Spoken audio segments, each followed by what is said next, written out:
Welcome to poker vlog number 14. We already have our chips, 500 bucks, because we're just playing 1-3, 2-5. Doesn't seem like it's going on, but it's gonna be special because my wife is joining me. She would usually come and be with me when I would play before we had kids very often.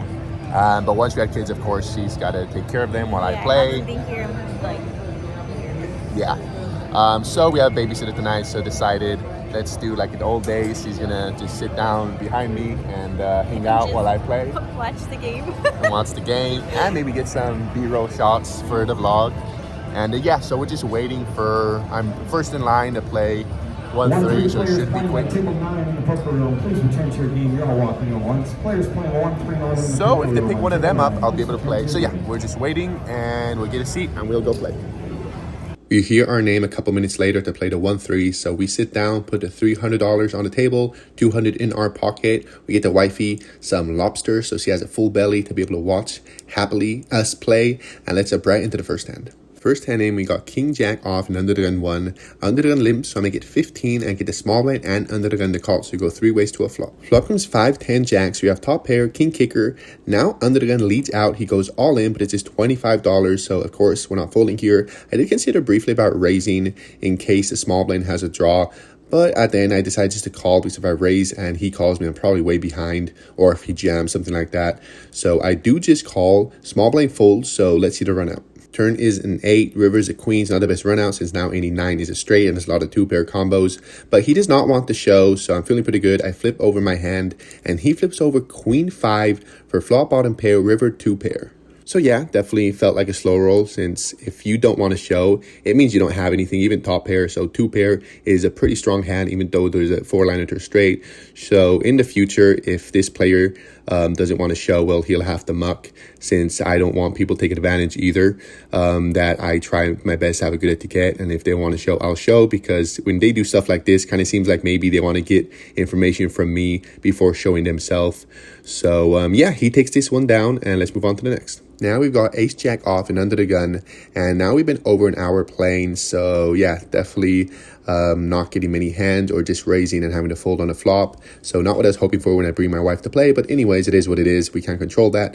I make it $12 and only get the low jack to call, so go heads up to a flop. Flop comes jack 7 deuce, so pretty good. Top pair, top kicker on a pretty wet board, and usually I'd always c-bet here, but it's already happened a few times that I raised pre-flop in this session, and the board was really bad for me, and we go multi-way, and this player just has been c-betting, and I just having to fold. So now that I have something, I want to check as well, since I think he's going to bet a lot, especially since I've just been check folding. So that's what I do, and he does. He makes it $15, and just in case he has a draw, I don't want to just call and give him a free turn. So I check raise it. I make it 45, and he does fold, and we take it down. Now in the big blind with pocket 10s, under the gun 2 makes it $10. That's definitely a smaller size bet, and he gets the low jack, high jack, cut off the call. It folds to me, and I feel like pocket 10s is a little too strong to be set mining, and I don't want to go so multi-way. So I 3-bet. I make it $75 and only get the under the gun 2 to call, so go heads up to a flop. Flop is pretty great, 9-3-3, so I have an overpair to the board. Now I see bet for $60. That's bigger than I usually make it, but I wouldn't have hated make it even bigger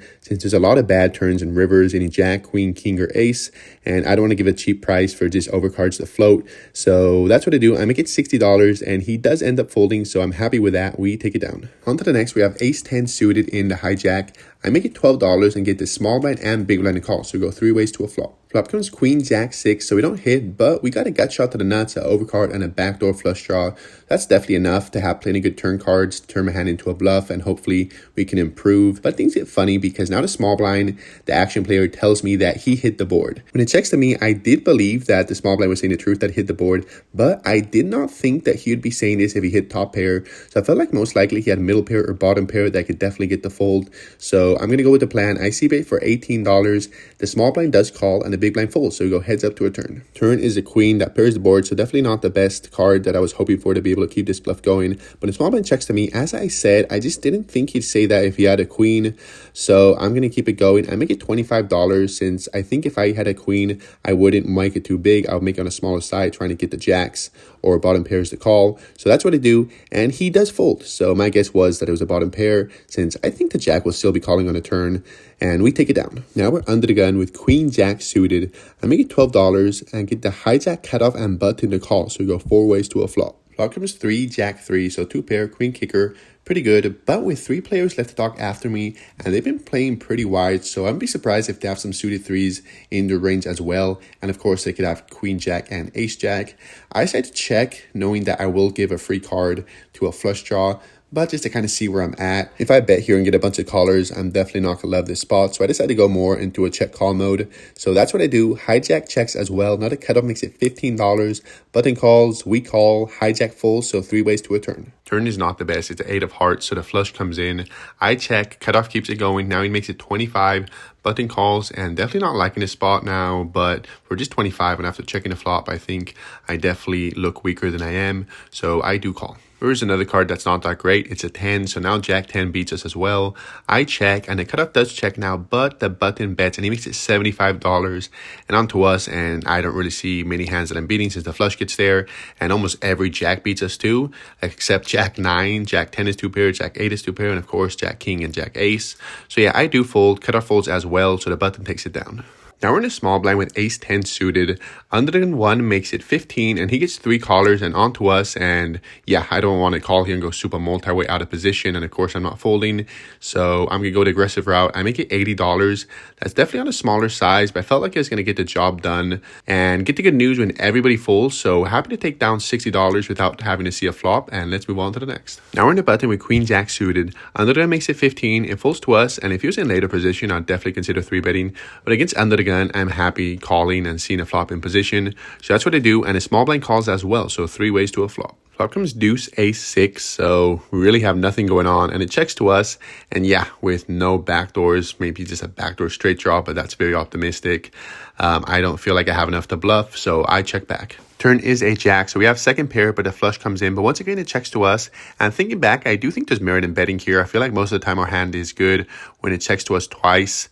And we could get some value from maybe if they have a diamond. But in the moment, I do decide to check. Here's pretty bad, a 7 of diamonds. So now any diamond is beating us. And once again, it checks to us.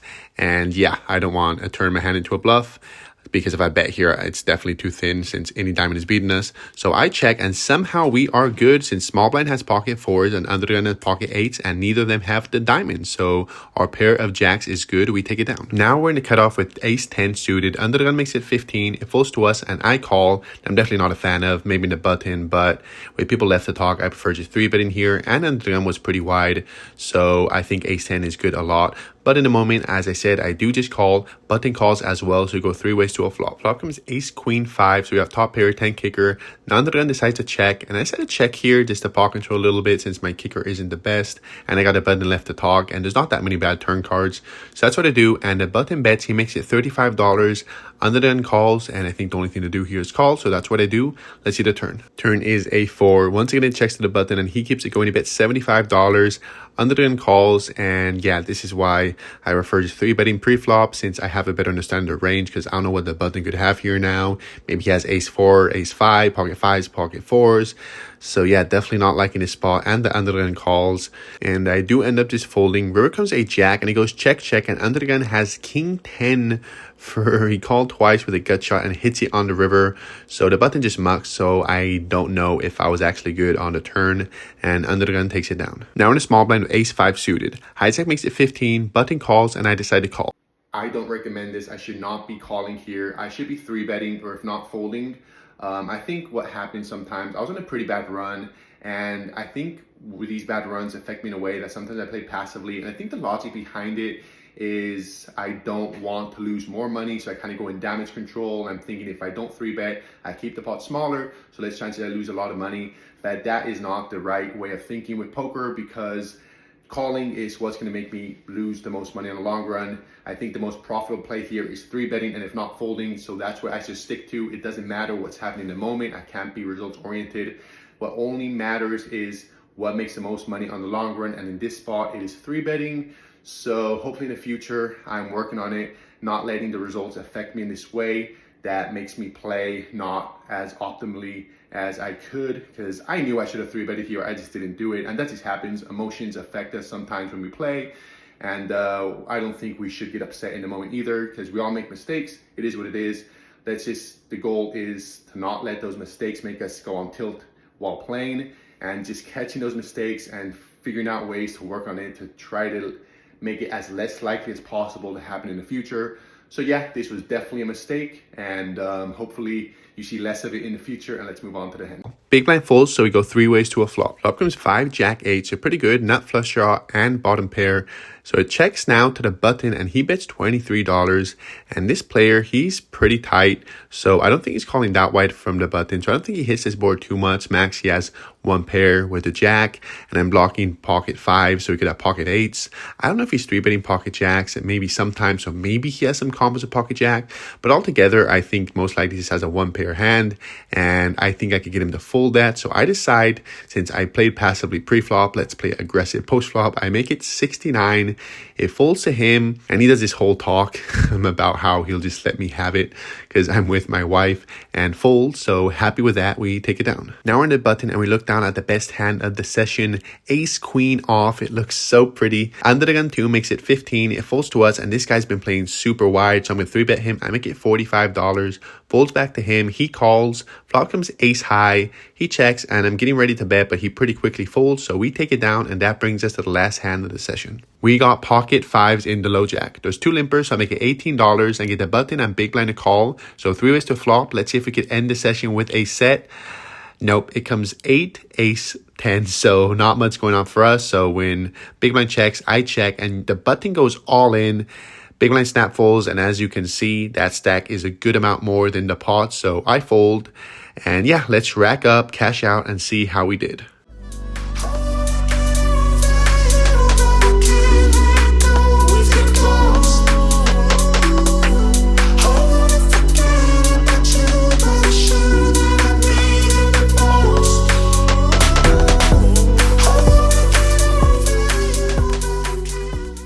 Sadly, she didn't make it for the most exciting session ever. We ended up down $30, but we got her the lobster and I got an omelet. That ended up being like a little under 30, so you know, basically breaking even. Considering how the session was, I mean, a big part of what I made was just bluffing. Like 3 of them were so yeah, just for the session we had, the fact that basically breaking even, I'm happy with it. I just wish I had a little more hands for you to have more fun, but that's how poker is sometimes. There were so many, like 8-2, so many. So yeah, that is it for this session. Thank you guys for watching. Make sure you subscribe and leave a comment if you agree or disagree with anything, and like, and we'll see you guys next week.